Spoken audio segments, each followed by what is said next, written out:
Hey everyone, it's Jeff Louderback from Walnut, Ohio. I'm here with my co-host Samantha Rayburn. We are here at Timbercrest RV Park. We're here with John Miller, who's the founder of Superb Canning, but also the co-founder of the Food Independence Summit. And I know a lot of you on the Ohio page and my Facebook page have been to the summit or are interested in the summit. And we're here, the summit's this year, June 18th and 19th. We're here in like the media center where we normally come to cool off here. It's normally sweltering and we're here in the air conditioning, but it's still frigid winter. We're out here normally, you can see the background where there's normally tents and bustling activity with vendors and speakers and demonstrations and food.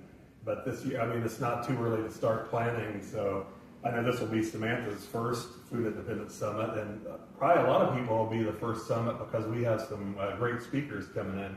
If you want to talk a little bit about that, John. Well, it's 17 degrees instead of 90 degrees like it was back in June, so I'm wearing a coat, but planning is in full swing. And I think we have the best speaker lineup that we've ever had. Of course, Joel Salatin will be back, and Sarah Thrush will be back. We've got John Moody and Cody and Michelle Knox. Those are all people that have been here before, but this year we're adding a doctor from Germany. He's coming all the way from Bad Aibling, Germany, to talk about how he cured me from a chronic illness. Wellness is a focus this year, so we're bringing him in from Germany, and he's going to be talking about Lyme's. And that's a big deal. It's almost an epidemic here, and I'm fully recovered from that. But we also have Callie Means, who's associated with RFK. We have Del Bigtree booked, so it's Neil Kinsey will be back. It's a long list. Yeah, we're going to be putting this on Ohio, but we have some brochures here, leaflets. This is the Lyme disease, and we'll be promoting this too. But it is exciting because, and people in Ohio know my story, where the first Food Independence Summit was really inspirational and change. It really had life-changing implications to me because I had started to want a more self-sustainable lifestyle. I ended up moving down to southern Ohio and Amish country there. Started to, I've lived in cities and suburbs. I started learning how to grow a garden and do the tower garden and grow microgreens. And I remember the first Food Independence Summit, Joel Salatin talked about start small and don't start with something that can run away from you. Mm-hmm. And of course, some of you know I'm a reporter at the Epic Times, and I just did a big feature on Joel Salatin and about to do one on Del Bigtree. And what's fascinating is now this is a great time for the Food Independence Summit because of Make America Healthy Again. It's becoming more mainstream. This used to be more of a niche, but now more and more people. I know Joel talks about the homesteading tsunami, and that was really the emphasis of you and Marcus Wingard founding it. Well, Food Independence grew out of our Superb Canning endeavor, and initially we thought we'd just have a canning festival, and Marcus, who unfortunately can't be here today, said I was thinking too small. So we cover everything from seed to spoon. We're actually, if you'll pan over there, Arlen, we're literally got seeds on the floor here, drying, getting ready for planting time in the spring. So this is authentic. It's not made up. We do everything from seed to spoon. So what inspired that? Because that's a story I've written about, and we're going to have a fresh story on Ohio, but I think it's fascinating because Marcus Wingard of Berlin Seeds. So you have the seed part, mm-hmm. and then obviously the canning element transitions it to spoon by being able to preserve it. You can have seeds and you can plant them and then harvest. If you don't have a method of preservation, then a lot of food goes to waste. So canning is obviously one of the more common food preservation methods. And we're bringing Sarah Thrush back this year. We will have a canning workshop all afternoon, both days, going through all the different canning methodologies. And she's a very good teacher. She's like a home ec person, and is able to give you tips on how to do it successfully, whether you are a startup, first time doing it, or even some of the more seasoned canners. She's got something for everybody. And I know, Samantha, you have Hadassah's Herbs for Health and Healing, and you teach people how to make tinctures and teas and the capsules. And I guess this is something that you're really excited about being around people, so many people that teach different niches.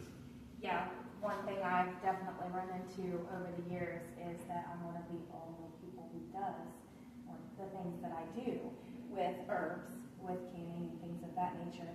And sometimes it's very isolated, and I've actually caught a lot of backlash too from times. My boy who's 15 now, he stands taller than me. When he was 2, he would get ear infections, and I treated them myself with mullein oil. And I remember somebody telling me that I was going to make my son go deaf, and they said because he would get ear infections multiple times, and they said, well, you're just not getting cleared up right. And I said, I think I would know if my son was going deaf, because I am with him 24 hours a day, 7 days a week. And I said, if he didn't hear me right, I'm going to notice something like that. And so learning to just push that back and trust my intuition and trust what God was laying in my heart to do with my family, and then to see where it's coming from all these years later is amazing for me. Well, independence obviously is part of the essence of the United States. Yes. And if you don't have food, you're not going to live very long. I mean, Right. you can go for a little bit. So I think having the ability to grow your own food and preserve your own food, whether it's canned or frozen or freeze-dried, there are a number of different methods, is very important to life. And if we think commercial canning or commercial food production or any of that, if we think that they are motivated for our best interest, you need to think again. Yes. Because it's profit motivation, not quality motivation. And herbs are right up that alley because they're food that are for healing the body. So that takes it that step further, and that's what I love. It's food. You consume it, you can eat it, and the side effects are minimal, if there's any. We've not had side effects. So when I hear people talk about the side effects of certain things, I'm like, well, okay, that's your experience, but we've never experienced that. And I love that God has put all of that here. He gave us everything we need, like you were saying, to be independent, to be sustainable, and I love that. So we, as I mentioned before, a subset or a sub-focus of the summit this year is wellness. So we have, for example, you have your own experience with pain management. Max Kane is going to be speaking from the big stage about how he healed Crohn's disease, which is considered a chronic condition simply by nutrition. So there's a lot. It's not for everything. You can't cure everything, but if you can manage pain or Crohn's or, in my case, Lyme's, by doing it in a non-toxic manner with natural means, it's always going to have a better outcome. Yes.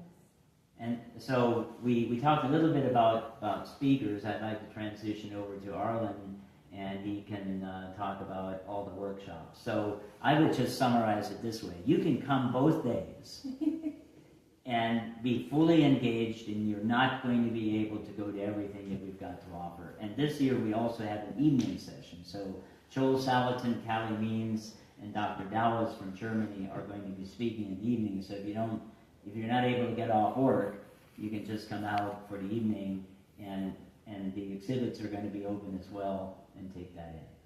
So you could go to foodindependence.life to learn more, and then we'll be back in a few moments to talk to Arlen about the workshop.